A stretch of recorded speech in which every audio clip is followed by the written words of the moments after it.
and welcome to March 2022's episode of Miracle Conversations. I'm here with Dr. Dave Asomaning, who is an executive coach and specializes in miracle mindsets. My name is Brittany New, and I'm an entrepreneur living in Barcelona, Spain.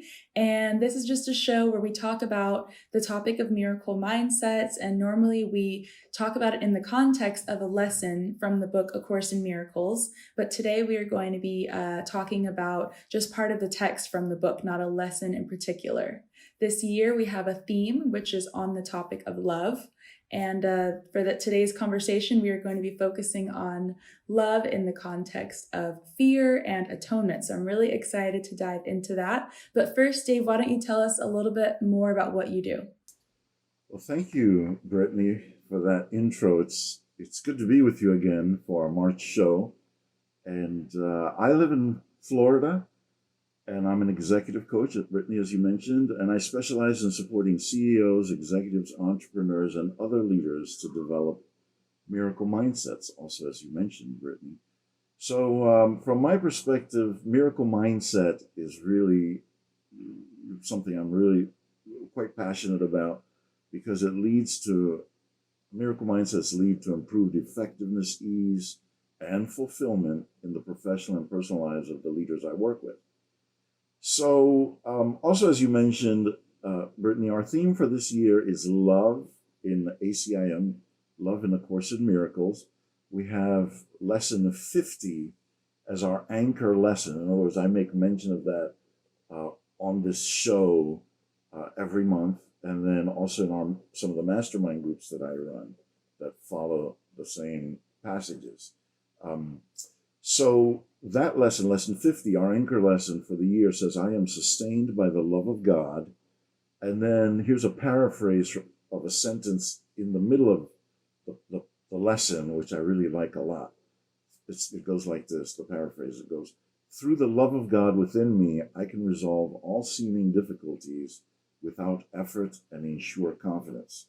And that's just such a powerful promise of problem-solving ability. And for all of us as leaders, and those of us who work closely with leaders, problem-solving is a regular mainstay of the work that's involved. So also, if you'd like to know about how all of this gets put together in my executive coaching method, my book, Nightmares to Miracles, is available at Amazon, and we'll have a link to it in the book, a link to the book in the show notes.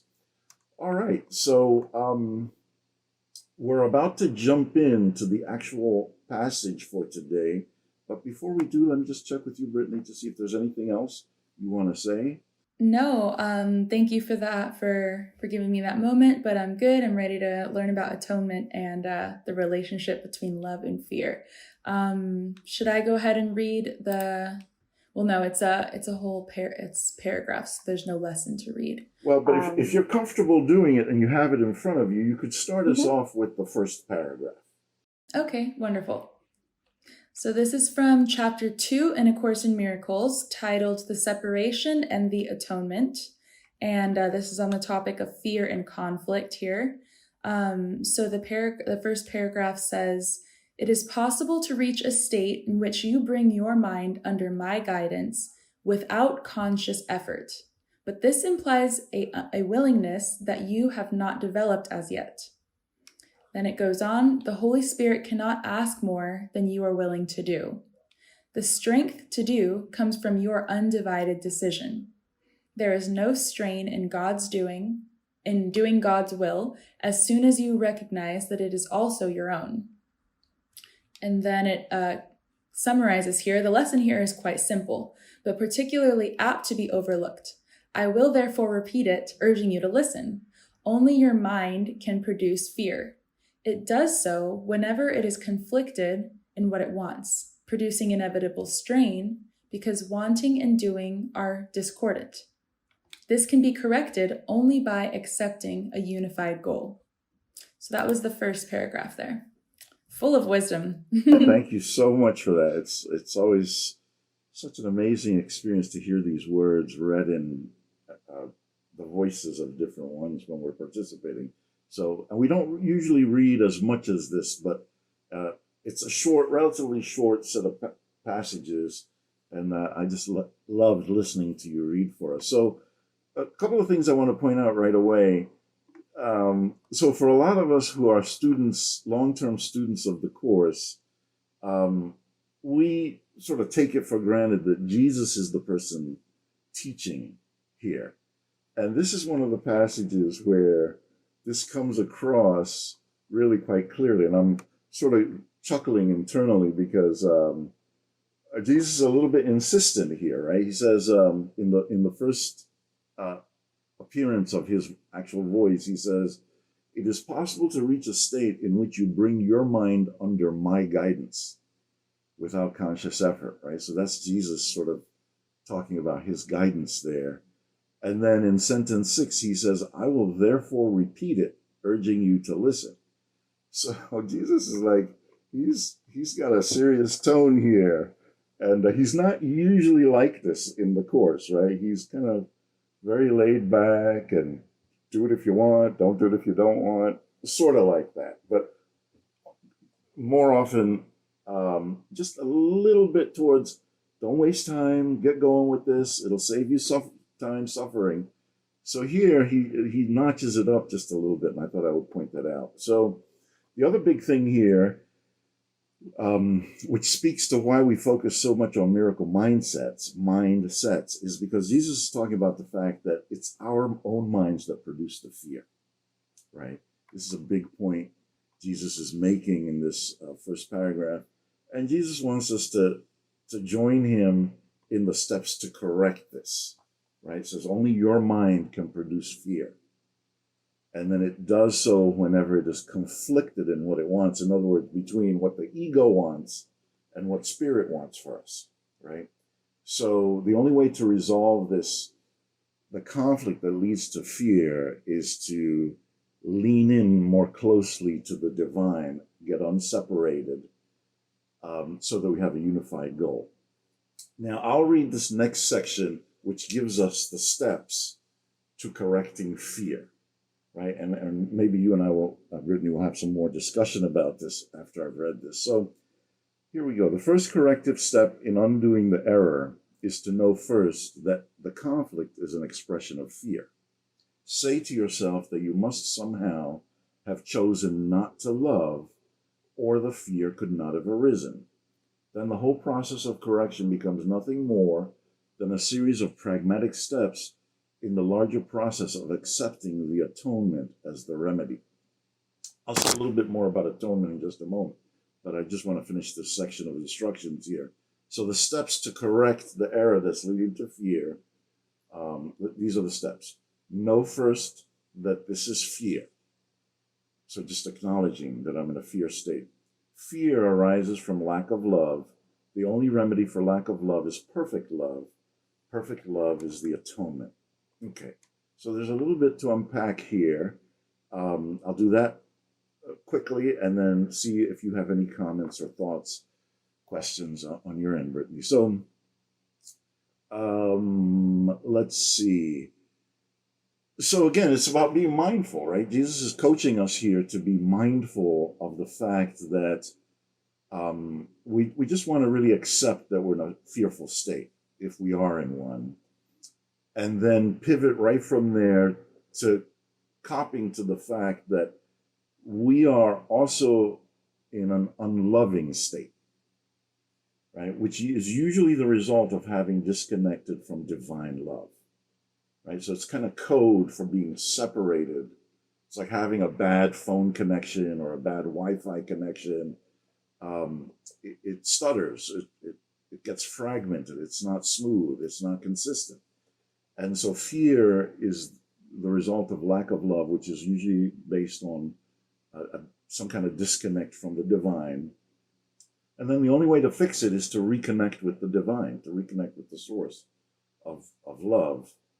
And then there's this word atonement, right? So just a word on atonement, where here in the passage it says, atonement is an expression of perfect love, right? So atonement generally, for most people, has connotations of some kind of sacrifice to make things right in religious terms, right? So an animal is sacrificed, and the blood sacrifice of that animal pays some sort of a penalty, and things are temporarily made right again until, there's another period of atonement when we sacrifice again. And in the Christian tradition, for many, Jesus is seen as the main sacrifice, the sacrificial lamb, the one who pays the price for humanity's sin, right? So for a lot of people, atonement has these connotations of blood sacrifice in order to make a payment for sin. It's almost like in like a forensic model of atonement in a court of law. You do something wrong, there's some kind of punishment. A price has to be paid. And in a lot of religious circles, sacrificing something, killing something is the payment that's made. Now, in the Course, atonement makes reference to no sacrifice. In other words, no sacrifice is required. It's simply like a technological device that God made available to us, which if we embrace as a concept and as a practice, puts us back in a pristine condition, no matter what bad things we've done, no matter what mistakes we've made. Okay, so perfect love is the atonement. And elsewhere, the Course says that the main task of a miracle worker, the main responsibility of a miracle worker, is to accept atonement for themselves. Right? So we're in a constant state of accepting atonement for ourselves. And this is the way we get reconnected with God. And this is the way we remedy the fear that's cropping up in our minds because we separated from God. All right. Brittany, over to you to see if you have any thoughts, questions, comments. Yeah, so in terms of accomplishing or accepting the atonement, I just wanted to highlight the fact that it might not be as active as we think. It's not like we have to do anything. It's more about becoming open and accepting to that perfect love that is available always for us. Is that correct? Absolutely. It's a lot of it is conceptual to start with. It's intellectual, right? It's like, okay, which is why the Course can be quite appealing to some and not to others, right? Because there's a lot of explaining that has to be done, right?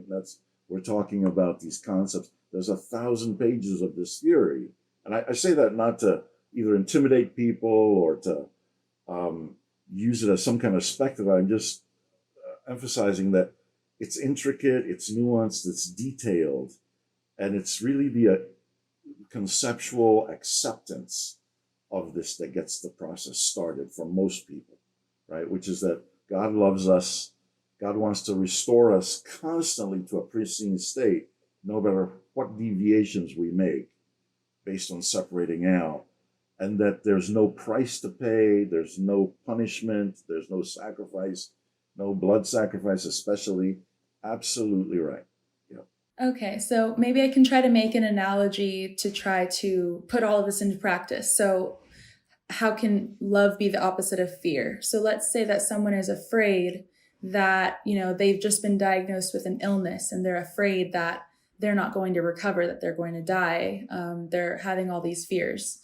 And so, the solution to that might be love, which is accepting the fact that God has said that we can be healed, that everything will be okay, that, we can heal ourselves and he can heal us and we're going to a better place, and all of these things that can be embraced just by remembering the love of God can actually silence that fear. Would that be a practical analogy you'd support? It's a perfect analogy, okay. Yes, that's right. There's a lot of details that can be added to bolster the basic framework of what we're both talking about, which is why it's a continual process of study and deepening and reinforcing these things, but absolutely correct. Yeah, definitely. And, again, if we pivot to the work environment where, let's say I'm working with a CEO or an executive or an entrepreneur, there are so many things that come up on the dashboard of a particular leader that are fear-inducing. Cash flow, is there enough money to meet payroll and all the expenses of keeping a business running? from something that's a small mom and pop to something that's bigger, multi-million-dollar endeavor to something that's a multi-billion-dollar enterprise. There's just so many risk factors that a leader has to be thinking of constantly, right? Not to mention various forms of interpersonal conflict that go on between people that can keep a leader up at night, just worrying and fretting about what to do about a person who doesn't quite perform up to par or what the leader expects, or somebody who has potential but it's taken a while to realize their potential. And should I let them go? Should I hang on to them? It's just so many decisions that it's hard to sort through. And if each decision produces a certain amount of fear under normal circumstances or anxiety under normal circumstances, then it can be overwhelming for a leader, right? And what we're doing with the miracle mindset is constantly trying to start the day off being plugged in, like you just said, about something as fear-inducing as imminent mortality through a terminal illness. It's like, okay, doesn't matter what this nightmare looks and feels like, there's a divine solution sourced in love that will make everything okay. That goes for a health issue as much as it does for all the intricacies that a leader in a business or an enterprise is confronted with. So again, it's so much of the executive coaching work is about supporting clients to keep resetting through this connection to God's love, and especially through atonement. Here's a list of all the things I think I've done wrong, or all the things I feel inadequate about, or all the mistakes that I could make, or all the things that could go wrong. Atonement fixes all of them. It smooths them all out through God's love. It's a very powerful concept, and if one then is able to emanate this as a leader on an ongoing basis, I think then all the stakeholders pick up on it, as we've said many times, many different ways on this show. So back to you, Brittany, for any other thoughts or feelings. There's one more passage here that might be worth looking at, but turn the mic back over to you to see if you have any other thoughts. Yeah, so everything you said there is just a beautiful explanation of how this is all working. And this kind of answers a question that you and I talked about briefly before the call, is why isn't the opposite of fear going to be courage or something like that? And so the answer is because in these situations, there's really only so much that we can do to solve the problem. So there probably isn't enough courage that we could ever muster up in these situations to solve the problem. And that's why courage is actually a limited solution to something like fear. But atonement and God's perfect love is the solution, because there are too many things beyond our control, and the source power is the only one that can actually manipulate the environment to get the solution that we need. So courage doesn't really do anything. Perfect. Yeah, courage emphasizes human effort again. Don't give up. Yes. Be tenacious. Fight through it. And there's a certain amount of that one has to do against the ego, if the ego is considered to be the adversary. But again, nothing to add to the beautiful way you summarize that. It's 99% of what needs to be solved can't really be solved by us. It's God's love that will just simply dissipate everything. And there's a time-space component to this that you alluded to, and the Course talks about, which is that if we tap into God's love, then God fixes things that will wear us out, but aren't really necessary for us to bother with. And then that allows us to really just focus on what's most important and do it in a state of flow. And this in the space-time matter-energy continuum, that things get reconfigured so that there isn't pain and suffering for us.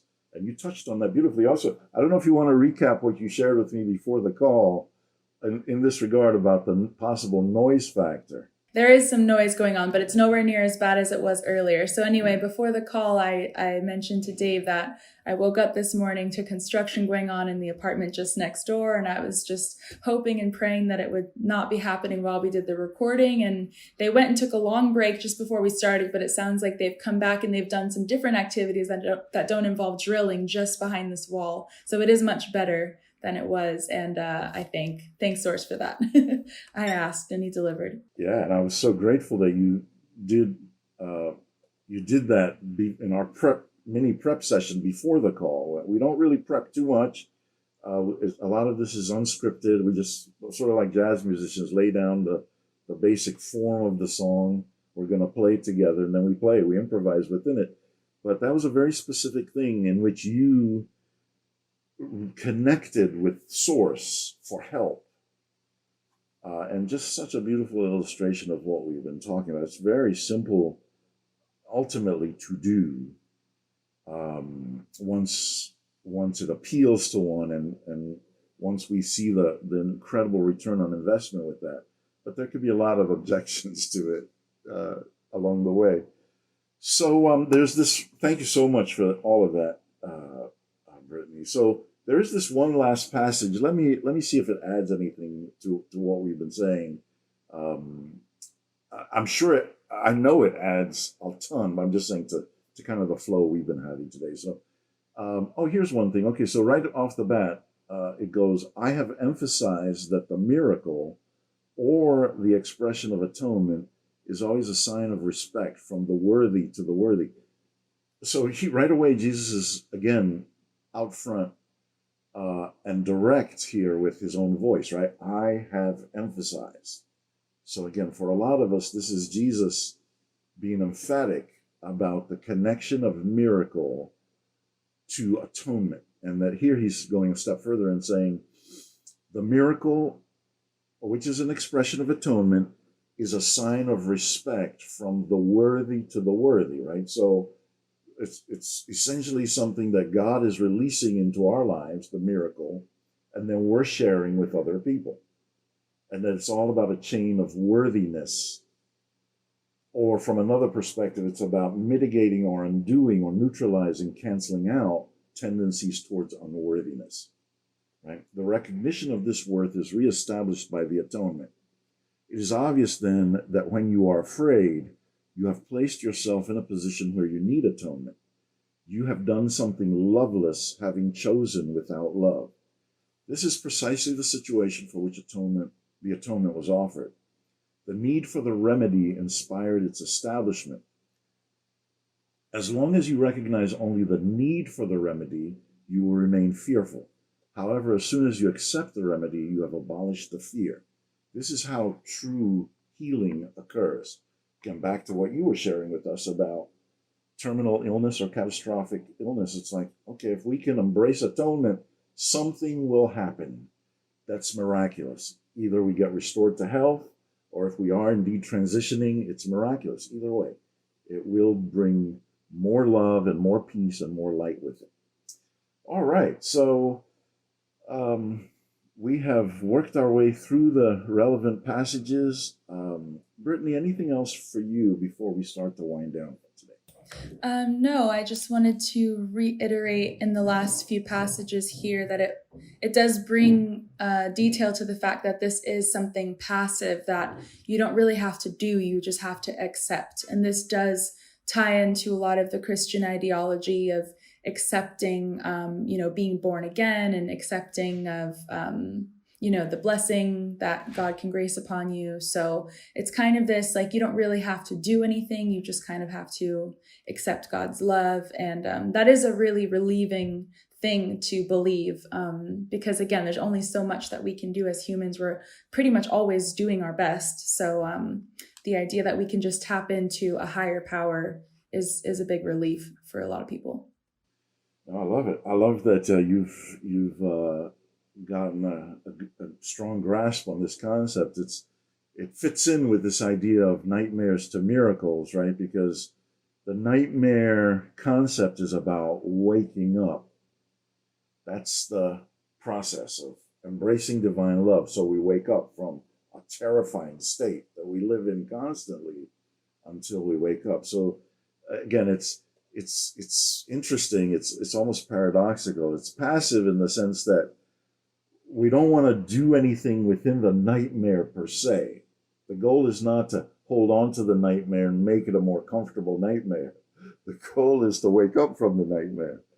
Although in actual life, the life we're living, we talk about health, wealth, love, and enlightenment, 4 areas in which we can improve the nightmare, and of course refers to doing all of that as the happy dream, right? We're replacing the nightmare with a happy dream. But this is all on the way, to your point, about really waking up. So thank you for having reinforced this for us and our audience. All right. Well, thank you everyone for watching this episode. I think it's nice and refreshing to focus on kind of different structure of a lesson today. We focused on a bit of a wider text. So as we wrap up today's lesson, I like to add with, a little homework assignment or a call to action. But Dave, do you have anything in mind based on what we've talked about today? You know how fond I am of inventories, right? So call to action, and I might consider doing this for myself too more, is to just list like a handful of places that feel loveless.